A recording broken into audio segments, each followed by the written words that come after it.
Like love பண்றேன்றது ஒரு concept. Like கல்யாணம் பண்ணிக்கலாமான்றது வந்து டக்குன்னு ஹார்ட்டை தொடும். ஸோ அந்த வகையில அதில் நம்பி ஏமாந்துட்டு பேரண்ட்ஸ் ஒத்துக்கல. என்ன ஏஜ் ஆகுது இப்போ என்ன லவ் பண்ணணும், அந்த பையன் இருப்பானா அப்படின்ற விஷயம் போயிட்டு இருந்துச்சு. சரி, லவ்வுக்காக எந்த எக்ஸ்ட்ரீம் வரையும் போலாம்? லவ்க்காக வெயிட் பண்ணலாம் கடைசி வரைக்கும். ஆனா அதுக்குன்னு பேரண்ட்ஸ் விட்டுட்டுலாம் வரக்கூடாது. சொல்லாம சொல்றீங்க பிரேக்கப் போடா அப்படின்றீங்களா? பிரேக்கப் இல்ல, லைக் உங்களுக்கு அந்த பையனை பிடிச்சிருக்குன்னா அந்த பையனுக்காக வெயிட் பண்ணுங்க. வேற கல்யாணமே பண்ணிக்காம கூட வெயிட் பண்ணுங்க.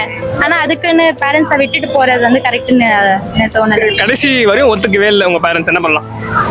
அதுன்னு பேரண்ட்ஸும் வந்து என் பொண்ணு கல்யாணமே பண்ணிக்காம இருந்துட்டோம்லாம் விட மாட்டாங்களே. ஒரு 30 வயசு ஆனா சரி இந்த பையனை பிடிச்சி இவனே கல்யாணம் பண்ணி தொலைன்னு விட்டுருவாங்க கடைசியில.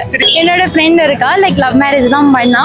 வீட்டுல ஒத்துக்கலன்னு 18 இயர்ஸ்லயே ஓடி போயிட்டா. ஓடி போய் கல்யாணம் பண்ணி இப்போ குழந்தை இருக்கு. இப்போ அவர் குடிச்சிட்டு டெய்லி வந்து அடிக்கிறது அதெல்லாம் பண்ணிட்டு இருக்கும்போது அவங்க வீட்டுல போய் சொன்னா அவங்க வந்து கேக்குறாங்க அந்த பையன்கிட்ட ஏன் இப்படிலாம் பண்ண அப்படின்னு கேட்டா அவங்க வந்து நீங்க யார் என்ன கொஸ்டின் பண்ண, உங்க பொண்ணு தானே என்ன தேடி வந்தா அப்படின்ற மாதிரி கொஸ்டின் பண்றாங்க. ஸோ அப்படி இருக்கும்போது பேரண்ட்ஸும் அவங்க பேச முடியாது, இவளும் பேச அந்த ரெக்ரெட் இருக்கும்ல. அதே அரேஞ்ச் மேரேஜ் பண்ணா அந்த பையன் ஏதாவது ஸ்ட்ரக்சர் பண்ணா நீங்க தானே கட்டி வச்சுக்க, நீங்க பேசுறீங்க போயிடுவேன். ஸோ அம்மா அப்பா பேசுவாங்க நாங்க தானே கட்டி கொடுத்தோம் அப்படின்றப்ப ரெண்டு ஃபேமிலியும் சேர்ந்து பேச முடியும். ஸோ அந்த ப்ராப்ளம்க்கு ஒரு சொல்யூஷன் கிடைக்கும்.